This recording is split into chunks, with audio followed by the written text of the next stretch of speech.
Welcome to Time of Death. This video is for informational purposes and in no way meant to glorify or condone violence. In today's video, we'll be discussing the murders of Joseph Cabrera. Cabrera was shot and killed on Sunday, July 1st, 2001 in the 200 block of South Avenue 20 in Lincoln Heights. And Shernell West died on Saturday, April 14, 2007 after being shot in the 3800 block of North Broadway in Lincoln Heights, according to LA County coroner records. Anthony Anguiano was subsequently arrested and charged with the murders. The following is the evidence at trial. On July 1st, 2001, victim Joseph Cabrera and his mother, Ms. Ramos, accompanied by Danny Vasquez and his girlfriend, attended a party in the Lincoln Heights area of Los Angeles. The victim and Vasquez were both members of Eastside Clover, and the party was located within Eastside Clover's territory. Around 3 a.m., the group left the party and walked to their car. Ms. Ramos got into the rear passenger seat of the car, while the victim and Vasquez stood on the sidewalk relieving themselves. Ms. Ramos saw a Hispanic man run behind the victim and Vasquez and began shooting. Ms. Ramos heard 5 to 10 shots. The victim was killed immediately. Vasquez was wounded. LAPD officer Scott Smith responded to the scene and recovered several .380 live rounds and multiple 9mm bullets, casings, and fragments. Officer Smith also identified Clover Street gang graffiti near the scene.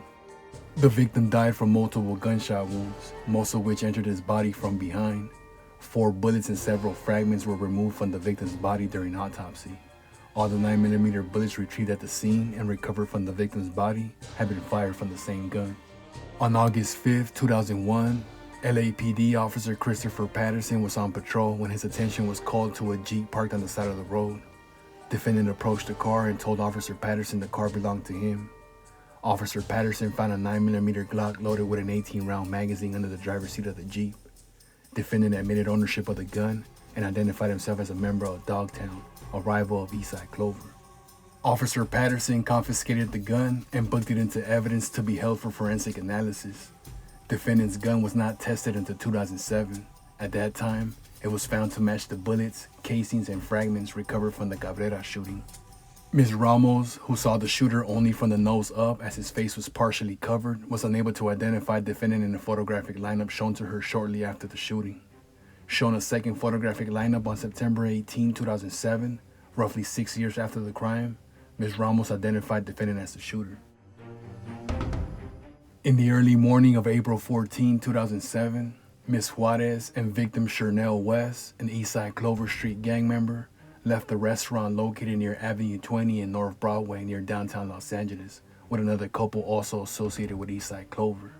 Ms. Juarez drove, and victim West was in the passenger seat.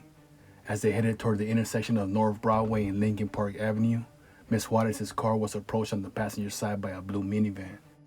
As the minivan drew close, a man wearing a black sweatshirt with flames on the sleeves began firing shots at Ms. Juarez's car from the open sliding door of the van. Ms. Juarez drove faster to escape, but the van followed. Ms. Juarez braked, and as the minivan passed, she locked eyes with the driver, who was also wearing a black sweatshirt. Realizing victim West had been shot, Ms. Juarez drove directly to a nearby hospital. The minivan continued in front of Ms. Juarez's car until she entered the hospital drive. Victim West died from a gunshot wound to the chest. As LAPD officer David Gomez drove toward the hospital in response to the shooting, he saw a light-colored minivan parked near the corner of Zonal Avenue. When Officer Gomez approached, a man got out of the minivan, crossed the street, and fled. The minivan sped off. Officer Gomez pursued the minivan until it came to a stop near an overpass. A Hispanic man wearing a dark-colored jacket and carrying a bag got out of the minivan and ran towards the fence separating the road from the nearby railroad tracks. Officer Gomez saw an object fall from the bag as the man ran. The man threw the bag over the fence, climbed after it, and ran down the railroad tracks. After additional officers arrived at the location, Officer Gomez proceeded to the hospital and brought Ms. Juarez back to the minivan. Ms. Juarez identified the minivan as the one involved in the shooting, and also identified the black sweatshirt with flames on the sleeves found inside. A cell phone belonging to Michael Godinez was recovered next to the minivan. Inside the minivan, police found an envelope addressed to defendant, several children's toys, a soda cup with a straw and lid, a chocolate chip bag, a CD, and a helmet. Defendant's DNA was detected on the cup, straw, and lid, and his fingerprints were found on the chocolate chip bag, CD, and helmet.